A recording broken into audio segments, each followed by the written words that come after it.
Next up, we have from what he termed as America. He's a Ruby developer. He likes to explore extensive UI designs inspired by the Minitel, and he is unstoppable. Please welcome Braden Douglas.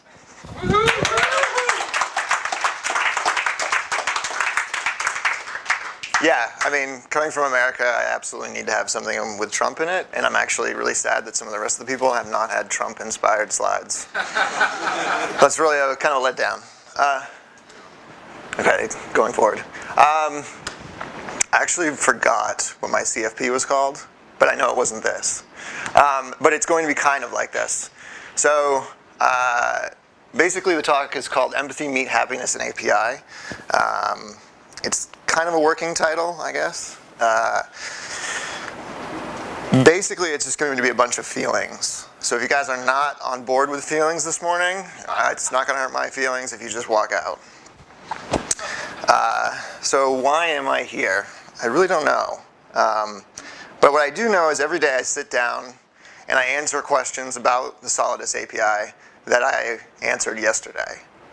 And I answer them again tomorrow, the same ones I answered today, and it's guaranteed. And I don't know if everyone feels this way, but after a while, you just have canned responses set up, which I think is kind of weird, and it just ends up being a problem, right? Like, it ends up being this thing that takes you so much time to do one thing, and that's just to help your fellow developers move forward. So that's really what I want this talk to be about. We'll see if we get there. A few things to get out of the way first. I'm not going to put a slide up here about who I am or or how long I've been programming in a specific language, because it would be really, really boring. But let's get some small things out of the way first. This is going to have a superficial amount of code. It's not that I don't like having to squint at a slide. It's that I just don't like code sometimes. And I don't think that code and empathy really connect. So there's not going to be too much of it in this presentation. There'll be only a few good ideas. There'll be a lot of times where I depart from storytelling and kind of go into something that's seemingly fact, but please do not take it as fact. They're simply a few good ideas. And if you want, at the end, I'm really good at hugs, so there'll be plenty of those if you want them. So the last thing that you'll have to think about throughout this is kind of these two developers. Yeah, some of you know them. The person on your whatever, Danko, is a mobile Android developer. And Simon, or Simone, as he was just called out, is kind of an Angular or a JavaScript front-end developer. These two developers have really kickstarted myself down this empathy road. They both have differing attitudes, both have differing mentalities, they both have different tics, and they bring something different to the table every day. And these are the people these are the consumers that I have to deal with. This is consumers that everyone in the room has to deal with. So a lot of what this presentation is about, a lot of things that, like a lot of the things that I mentioned, are directly influenced by these two people. And I pull back towards them as we go along. So, kickstarting this, what is empathy? And I'm going to move forward a little bit quicker. Empathy, if you don't know it, is really seeing other people's feelings, or stepping into other people's bodies and just attempting to figure out why your teammate feels the way they do. It's generally aware of your own feelings, right? So if you have to step into someone else's shoes and understand how they feel, you have to be very aware of how you feel at the very moment. Slowness. And so this is oftentimes the most common way of presenting empathy. Another way, and almost an overlooked concept in empathy, is that it also means ceding your control, which is super, super hard as developers. That's actually why most of us are developers, because we love control. And when we as developers begin to cede control, we tend towards feeling helpless. So all of this leads up to stepping outside your tiny world and maybe into someone else's. And at the same time, realizing that your teammate or yourself, you might be stuck on a particularly hard problem. And it's actually sitting down and admitting that you're stuck and that you can't see the light of day and you're not sure what's going on. And more than anything, admitting that you're overwhelmed or you're completely lost in what you're doing. So it's about shedding any assumptions that you have with any other person in your team and just feeling how they feel at that very moment. So a lot of people have a tendency to say, well, this is actually sympathy, right? Well, sympathy is kind of the idea of, preventing suffering, which is actually a completely different idea altogether than empathy. Sympathy oftentimes leads to pity, which leads to belittling, which leads to disempowering. And a lot of times sympathetic responses are derived directly from your environment, so they're cultural. Yeah, so definitely not sympathy, but empathy, sweet. A lot of people, and even myself, I constantly day in and day out question my concepts around empathy. And if you come at it from the opposite of empathy, what you get is narcissists. So if you're having a hard time getting it, think about narcissism and work backwards. So now that you have like a rudimentary framework of what empathy is, and maybe a better framework than you had before, or maybe I've completely confused you, let's work with a concept of empathic design. So empathic design is kind of a way to approach every problem. It's not about the API, but it could be used about the Solidus API, or the SPREE API if you're still using that, or anything, any API, any interface whatsoever. So step one, and I've kind of augmented these slides this morning, and I didn't put a space between the P and the 1, this is the first step in it. It's basically exactly what it sounds like. It's just understanding the problem at hand. However, it's more about watching the problem at hand. So watching people experience the problem. So a good example here is sitting down with a developer, let's say Danko or Simone, and actually watch them read the SPREE or Solidus RSpec test suite around the API. Watching them read RSpec when they have no idea how to read RSpec is very interesting. It's hard for them to understand what's being emitted without them actually running the test suite, and it's very fascinating. The second part is also kind of melded together with the first one. It's about observing. So outside of observing them read the RSpec test suite, it's about observing them using the API. So how they explore the API, how they come to the point of where they're asking you questions, why they're not exploring the API. Yeah, it's very interesting. Visualize, step 3. It's about sketching or brainstorming. So this is sitting down with your teammates and actually like having a conversation before even building any type of code, where you actually visualize a solution to the problem and step backwards. And this produces very lightweight prototypes. Step 4, which is second to last step, is evaluate those prototypes. So take both parties, come to an understanding of what you built, share it with the rest of the company, or share it with someone on Slack, someone on the Solidus Slack channel. See how they feel, produce issues around it, and see how the community feels.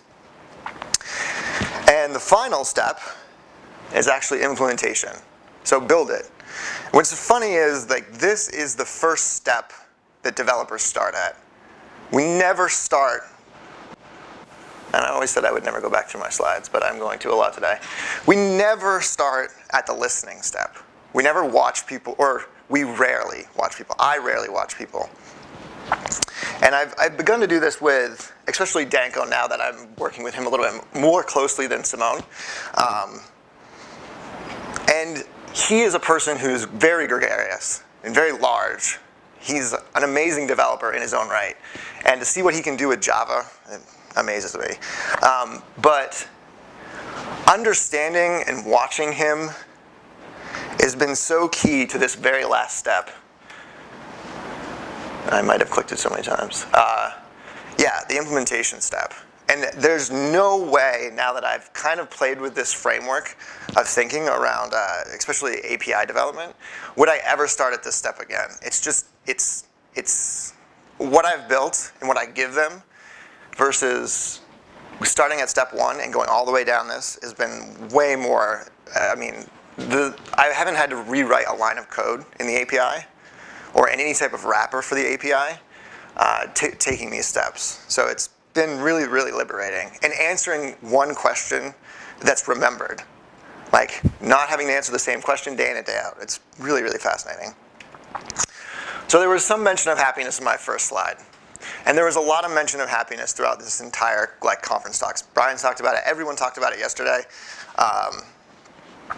Happiness is just another synonym for joy. And I think it's focused heavily in the Ruby world, really around this concept. So who doesn't know what this concept is? Okay, so this is Mats is nice, and so we are nice. And Mats is, I can never remember his last name, is the creator of Ruby. And this is kind of this Ruby synonym, or this Ruby concept that's been passed around. And it goes in and out of love with the community, here, there, and everywhere. But I think it's really interesting. It's this concept of being nice, this concept, and how this concept of being nice translates to this concept of happiness.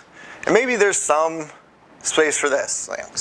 Everyone who gives back to Solidus is nice, and so we are nice. And I think bringing this to, I try to bring this concept to the Slack channel every day. Like when I'm answering questions or helping people out, I try to be as nice as possible. There's one thing that is also equally interesting around the concept of being nice. And it really should just be default. We should be just on default being nice as much as possible. And that's really where happiness and empathy intersect. Good to know. So another really interesting quote that I love from Mats. Wow, that is slow. When you design anything, think about how you or how users feel about these designs. These ideas are key to good design. So what I'm going to do now is take this idea of happiness, this idea of empathy, and I'm going to start moving back to the API, or the existing API that we have right now. And these next couple of slides, I know I said there's not going to be much code, but these next couple of slides will be the only code that I have. Yes, and you guys can read it, right? Everyone in the back can read it? Okay, good. This is the address book controller. This is the actual controller and not the test.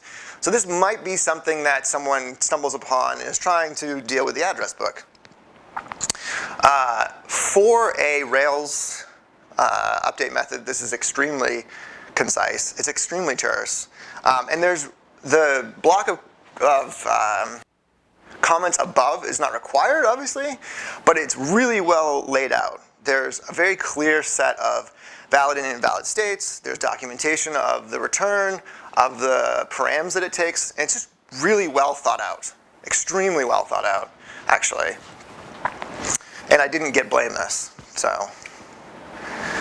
And another great place to look at, I think where empathy is beginning to get into Solidus, is in the stock location RSpec test. Again, I didn't get blameless, so there's no shaming here. But this test is really easy to read from someone, Danko, thank you for approving that, who doesn't write Ruby or doesn't understand the RSpec DSL. There's three main tests here. There's count, pages, and attributes. And there's a real clear differentiator from the admin, which you can see here is being kind of cut off, and a traditional user. So this using context I'm not a super fan of, but the context in this regard work real well. So those are just some examples of good empathic design in the API. There are more, but I did want to keep my code on slides to a very minimum. So now, if that's good, or if this is what's good in the current API, what's the foe of the current API? What's not, or what might not be considered good? So this is going to be really quick and not pointed to anyone in the room, but there's Little to no documentation, give or take. I mean, there's documentation around some of the controllers and some of the tests, but little to no documentation for someone who doesn't read RSpec and maybe isn't a considerably good Ruby developer. Where there is documentation, it's extremely sparse, just like the address book controller. That is kind of, it's actually extremely refreshing, but it's extremely not, you're not going to see it in a lot of Solidus, or Spree itself. So this is not a hit at Solidus, obviously. This is endemic. It goes all the way back to Spree. And like I've kind of belabored a little bit, not everyone understands the RSpec DSL. Most of the documentation still leads back to Spree, and there's no true easy to understand API site. So either generated through Blueprint Swagger, which I don't think Swagger's named that anymore, but oh well. And this is my opinion, and over the last, I spent some time at the Hack Days to try and remove this from the product response to see if I could test any performance gains. And active model serializers is kind of, I don't like to compare Rabble to active models. I actually really dislike it. And I did see that there's an issue now on active model serializers where they're ripping out the API caching. So they did that in V8 or version 0.8 or whatever, and then they completely rewrote it because they thought they could build a better caching system, and now they're removing it from version 0.9. So I'm not saying that active model serializers is something that we should go to versus Rabble. What I am saying is Rabble definitely makes everyone feel like yes, it's pretty interesting. So, and this is the other thing that I think a lot of this talk leads up to. It's like, what can we do to get to a great API? But I actually think that's kind of the wrong question. I think the right question is, can I do slides correctly? Yeah, what's a successful API? So I tend to remove myself from good and bad and try to look specifically at what successful APIs look like. And I think successful APIs, and again, this is a few good ideas, successful APIs are stable. They've finished baking, they're cooled, right? And there is no way that you can say that Solidus's API hasn't cooled. It's been around for a long time. We built lots of applications on it, and it is definitely cooled. It's calmed down. There's not a lot of breaking changes. So maybe we are here. But what does success actually look like? And since we're developers, let's try and figure out how we can actually measure that success versus just saying that we've actually attained that success. So the last part of this presentation is going to go through the Richardson maturity model. So I can get a really good show of hands. Who knows what this is? Okay, awesome, Gregor. That's it? Okay, awesome in the back. Okay, so basically it's 3 levels, but since this is programming, it actually starts with 0 and goes to 3, so a bit of a stack to it. But it's basically a grade of an API around how well it abides to REST. So let's look at each level really quickly, starting with level 0, which this is nowhere near where Solidus is.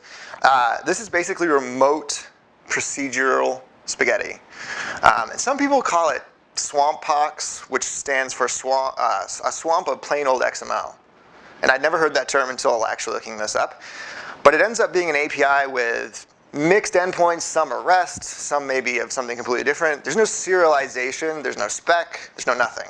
So we're definitely not here, which is good. Level 1 is a slight step up from level 0, obviously. Still single HTTP verb, usually post. But we have multiple resources that map to different URLs. So we're getting there. And Solidus and Spree are definitely not here. They're definitely above it. Level 2 introduces kind of a DSL of sorts. No longer do we use that single post verb that we talked about. And since we now have a cadre of verbs to define what we're doing with the API, we get really cool stuff like caching. So this actually is probably where the Solidus API is. There's plenty of caching, there's plenty of resources, plenty of URLs, and there's plenty of verbs. So we're here. But we have one more level to get to. And are we here? Maybe not. So who here knows what hypermedia is? Okay. Very interesting. But it's basically a complete mapped resource graph. And if you want to think about it, what it does that's on top of the previous level is it basically allows you to explore the API from one call. So if you know how to make one call to the API, it gives you resources and links in the response to do everything else with that request, or everything else with that response. So no longer are you guessing what you can do with the response. No longer are you looking back through RSpec tests to figure out some other params to deal with that response. Everything is in that one response. And what's actually kind of cool is you have data now writing your responses for you. So it's a bit of metaprogramming. You write your API at a very high level. Let's just say Rabble at this case. And what's interesting is because the data is writing the responses, we can say that maybe it's a little bit less error prone, right? So if a program is actually writing the responses, it's going to be way less error prone than we are. And robots are much better at building plumbing than we are anyway. So yeah. A lot of people take this maturity model and make it a to-do list. And it's simply not. It goes right along with my first or second slide that said, this is just a few good ideas. And I feel like this idea is really well slotted into that empathic design around the visualize side. So way before you even implement, visualize whatever you're doing, if it's a wrapper or it's an actual new API endpoint, around both this concept of, yes, this is where I want to be, Richardson's maturity model, and then see if it actually works. Get it into a lightweight prototype and see if it actually makes sense. If it doesn't make sense, there's no point in actually implementing it. And I'm getting tweets and everything. Look at that. So we asked this question, or I asked this question a few slides ago. And I think that we're really close to a successful API. And if, with our cooled API, and when it's cooled from baking, I think to reach this success, we just need to make sure that it's built to last. So with that, these are kind of like some pretty big philosophies, both design and design guidelines. So if you're not changing the API now, and you're not building wrappers now, and you want something that you can take home right now to use, there's a couple of other things. And these are going to be more surface level, more that you can just use right now with your teams. And most of them will have a maximum impact. So yeah, some of us are big testers, some of us are not big testers. It's not a problem. Ruby has kind of gifted us with a myriad of testing suites, and everyone seems to love it. But there are languages that are not really test forward. So if you are a big tester, maybe think about RSpec formatters. There are a couple of RSpec formatters that will actually generate API blueprint documentation for you. And you can put that API blueprint documentation into version control. You can build viewers to view it. You can pass it around in any way you want. So that's a good option. Some people love engines or gem development. There's API Pi Rails, which is a terrible name. And this is just a way to document your controllers, right? So it's no longer, you're not going to get free API documentation from your tests. You have to kind of pepper your controllers with specific methods and such to kind of get this kind of, it's it's kind of it's just mounted at a URL basically, and it ends up being like Stripe's documentation. It's very interesting. It's not for me. I'm not a fan of like throwing random methods into my controllers, because then they end up being much longer than they need to be anyway. There's human readable documents. So do you have people on your team that aren't developers? Probably. These can be anything between PAW, which I quite like, which is a native application, or Postman, which is an application that's built on top of Chrome. And basically these are ways to just like test or explore the API in a very civil way. You know, you just push a button and it gives you a response. The bad thing around these is it's very hard to check in any of that documentation into a repository. Some of these things generate XML files, which are okay to check into a repository and share them around. That's kind of how we've gotten around it at Dynamo. But because you can't check them in, and because they seem to be developer to developer based, they get out of date very frequently. So if you can kind of mitigate those costs, and you have a lot of people on your team that might be designers or just product owners that for some reason want to explore the API, this is a good option. And then if you have a bunch of documentation, either you've generated it through the RSpec formatters that I mentioned before, or you have someone who's writing markdown style blueprint documentation, and you just want a beautiful way to look at it. There's a product, well, there's a myriad of products, but this is one of the bigger ones called Agilio, I believe is how it's pronounced. And it's basically a node static site generator that does some monkeying with the markdown and gives you a beautiful like way of searching through things. Yeah, so if you want to change something right now, grab one of those methods and implement them. But let's say you want to make a big change. You want to go crazy. And I'm going to skip this slide and go to my just one more thing slide. I think there's something about these next two slides that are really interesting, and so I'm not going to skip through really quickly to them, but I'm going to kind of explain how they came about. So this is not the first time, although you might be surprised, this is not the first time I've done this presentation. The first time I did this presentation was at a small JavaScript meetup group in North Carolina, where I live, and someone who's much smarter than me, and unfortunately much younger than I am, came up with this really great concept after the first talk. And what it did was it got everyone talking. And I think there's a bit of that here. If anyone wants to talk about the API, we can. And it's that REST maybe has no empathic design in it. It might not. And I think that if we look at things, let's think about Falcor from Netflix and GraphQL from Facebook. These companies are heavily investing in something that's not REST. And they're actively moving away from it because it's not empathic. It doesn't make their teams happier, right? So maybe it's not the way we define the API, maybe it's not the way we describe the API, maybe it's not the way we explain the API to other developers. Maybe it's just not empathic, and maybe it never will be.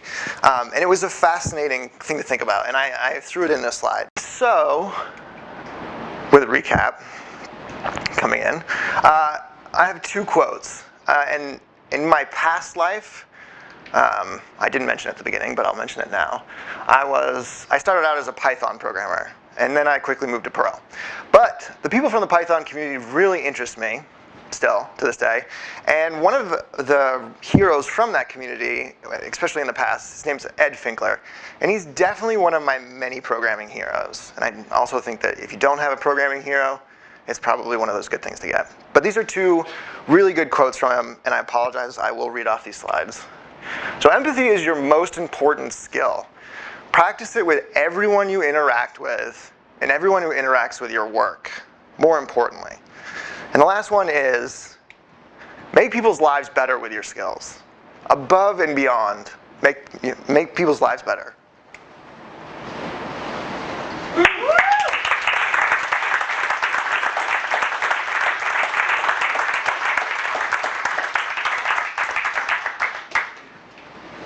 questions on failings? Yeah, what's the lineup for hugs, Clark? When you work with front-end developers that are using the API, you recommend they read the RSpec. Figure out how it works. Is that like the current best place for you where you're working with someone you're like, go check the RSpec? You find that more successful than like, I check to read the Ruby code? Yes. The testing cleanup that's been done specifically around Solidus in the API tests has been phenomenal for general reading pleasure. Yes, there is a little bit of DSL-ness to it, where someone's going to read something and be like, I don't understand what that word means, but if they just keep reading, I think that there is some way that they will get an idea out of it. And I think that you're not going to get that from reading a controller. Do you find people miss like features individual endpoints have because of that though? Like, Absolutely. Yeah, I guess great. No, you're absolutely right. So that's why when someone is trying to do something with the API and they just constantly are fighting and fighting and fighting, they've wasted all of this time maybe reading the test or maybe reading the controller and not understanding it, and then asking you the question that they should have asked immediately, right? And so that in itself is a sticky point, because now the person feels belittled or that they don't understand Ruby. So I think pushing them towards RSpec gets them to read the test really quickly, but I think they will almost never, or in my experience, they will almost never go and read the actual controller code. They'll always ask you questions immediately afterwards. And I think that's, I mean, it's not wasting developers' time. It's way more happy. Any more? Awesome. Thanks, guys.